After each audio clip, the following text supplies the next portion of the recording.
No, en realidad el ELN es formado por el Che en Ñancahuazú, ¿no? Ahí se forma, es decir, el primer enfrentamiento que hay con el ejército, que fue el 23 de marzo, entonces en su primer comunicado, entonces dice, no, se ha formado el Ejército de Liberación Nacional, porque formalmente empieza la lucha, ¿no? Entonces ahí se forma. Bueno, luego ya del asesinato del Che y la salida de 6 compañeros inicialmente logran, o sea, son más los que logran sobrevivir en ese momento, 2 grupos, a un grupo los matan a todos y al otro grupo, que eran 6, logran salir 5, uno muere en esto, pero tuvieron que romper cercos, ¿no? De manera muy difícil, por eso tardan. Recién en diciembre logran salir. O sea, lo matan al Che el 9 de octubre y estos compañeros en diciembre recién han logrado salir casi de la zona, ¿no? Entonces, estaban perdidos. Entonces, uno de los sobrevivientes es Inti Peredo, ¿no? Inti es el que resuelve rearticular o más bien organizar el Ejército de Liberación Nacional en función de que la organización inicial fue, digamos, un tanto precaria, porque inicialmente se apoyaron en el Partido Comunista.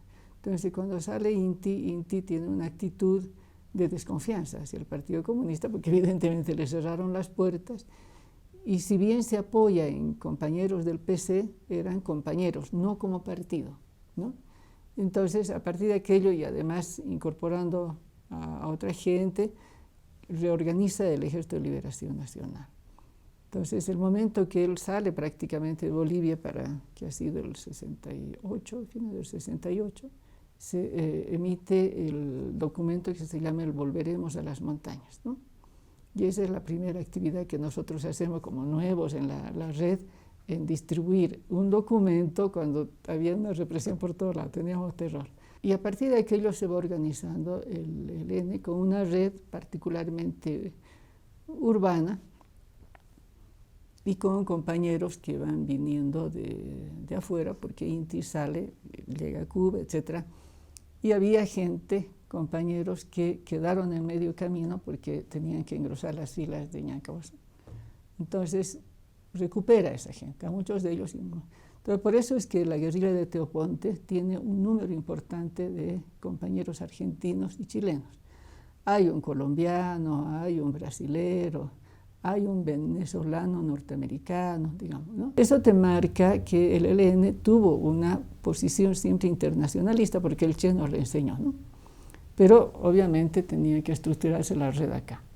Entonces es un momento muy importante porque estamos hablando de la guerrilla del Che, el 67, generó un momento de definiciones a nivel de los partidos y de la juventud. Yo estaba joven, ¿no? Estaba en la facultad.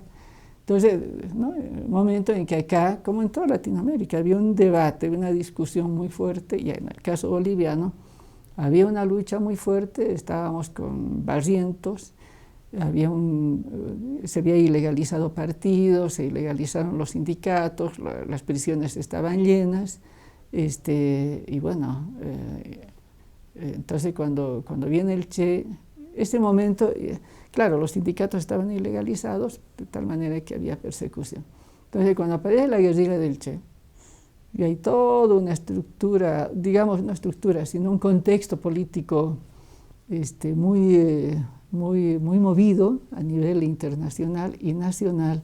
Entonces, cuando aparece la guerrilla del Che, hay un posicionamiento. ¿Y qué estamos haciendo acá, no? Discutiendo, queriendo sacarles pasitos al gobierno, queriendo ver el tema de reivindicaciones económicas, que era necesario, porque Barrientos había bajado los sueldos, etcétera, había enfrentado con los campesinos, pero bueno, no había la capacidad de enfrentamiento real, por una serie de razones. Entonces, la presencia del Che obliga a una discusión y una definición de los partidos. Entonces, habíamos muchos que decían, pucha, estamos discutiendo ahí detrás de barricadas, que había que hacerlo, mientras que aquel caballero que había venido sin decirnos nada, ¿no? Y estaba luchando y nos estaba diciendo que, bueno, la revolución se hace o no se hace, ¿no? Entonces eso marca una situación muy importante, no solamente en Bolivia, sino en todo lado, pero acá es, y cuando muere el Che, pues es una especie de una culpa, ¿no? Hasta una sensación de culpa de, pucha, que pudimos haber hecho más, ¿no? Sí, pero no se podía, o sea, no se podía contactar, era muy, muy, muy difícil. Sí, hicieron cerco. Entonces, la reorganización del ELN es de alguna manera más, no sé si más fácil, pero al mismo tiempo más arduo. La gente estaba esperando, ¿cómo hacemos? No creemos en el PC, había traicionado. El PSML, prácticamente el dirigente se hizo apresar, expulsaron a un grupo del PSML porque se unió a la guerrilla, los mineros habían sido masacrados, ¿no? Y entonces, claro, hay un ámbito sediento de estructurarse alrededor de esta figura tan importante, ¿no? Entonces, claro, la entrada de la guerrilla Teo Ponte, donde no han sido solo estudiantes, se marca mucho la idea de que eran estudiantes. No, hay un grupo de unos 15 dirigentes estudiantiles importantísimos, por supuesto, pero hay obreros y hay campesinos, hay maestros, ¿no? Es decir, no es que era solamente estudiante.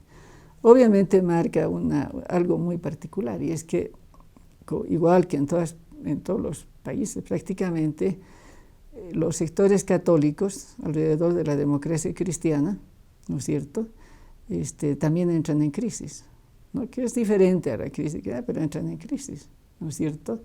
Ahí está el cura Camilo Torres, hay otros curas que de pronto habían tomado las armas.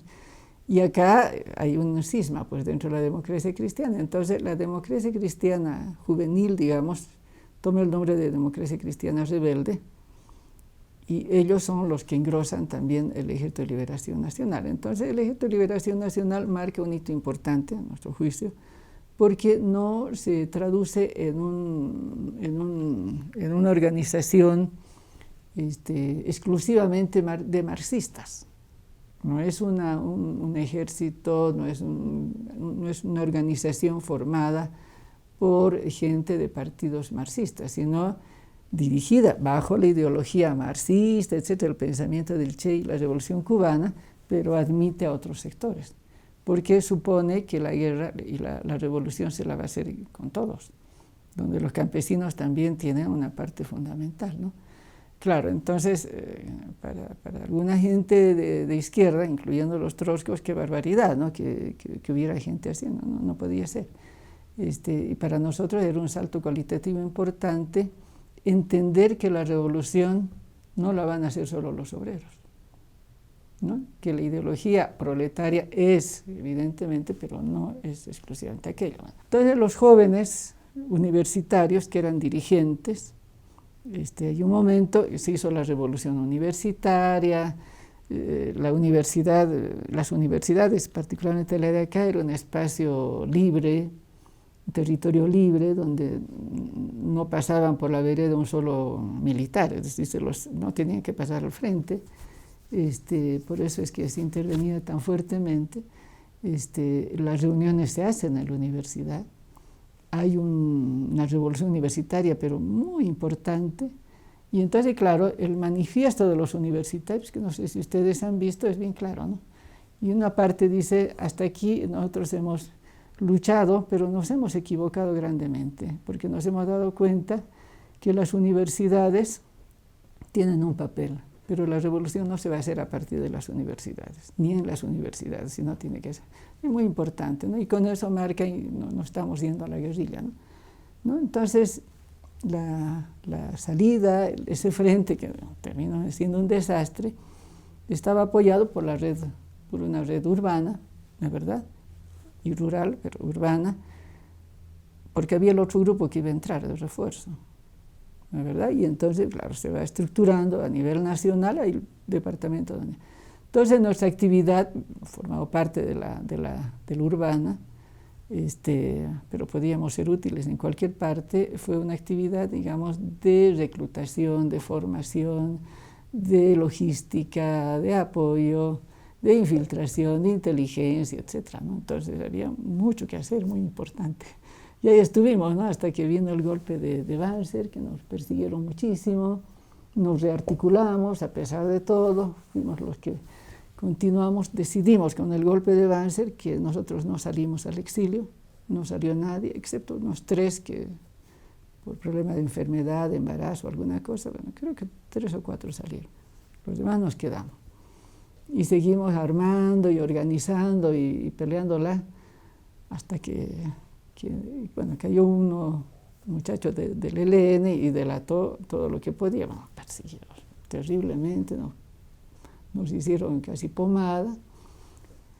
Tuvimos que salir algunos, porque estábamos buscados con precio en la cabeza, era matarnos a todos nosotros, ¿no? Porque entonces los muertos de esa etapa, los ajusticiados en realidad, son todos helenos, ¿no? Hay uno del PC que ha muerto con un ataque cardíaco, pero todos los demás son helenos, ¿no? Porque éramos perseguidos así, de manera, con nombre, etcétera, etcétera, éramos perseguidos. Fue una persecución muy fuerte, ¿no? Yo termino en esto, o sea, para terminar, salimos a Chile, ¿verdad? Y todo, volvimos a entrar, el 76, 75, volvimos a entrar, éramos los únicos, pues también, ¿no? Entonces, claro, pues nos estimulamos, ¿verdad? Y el 76 nos vienen con todo, pues, ¿no? Entonces ya es el Plan Cóndor y viene toda la aplicación de la policía argentina, chilena, que vienen los desaparecidos extranjeros, y aquí también, claro. Entonces, y toda nuestra vida fue muy dura, muy intensa, muy intensiva, y bueno, terminamos un poco, digamos, hay que bajar el perfil, no podíamos reunirnos entre 2, hasta hace poco, y hoy nos hemos rearticulado como movimiento yeverista. Formamos parte del MAS, apoyamos al MAS, somos el movimiento yeverista.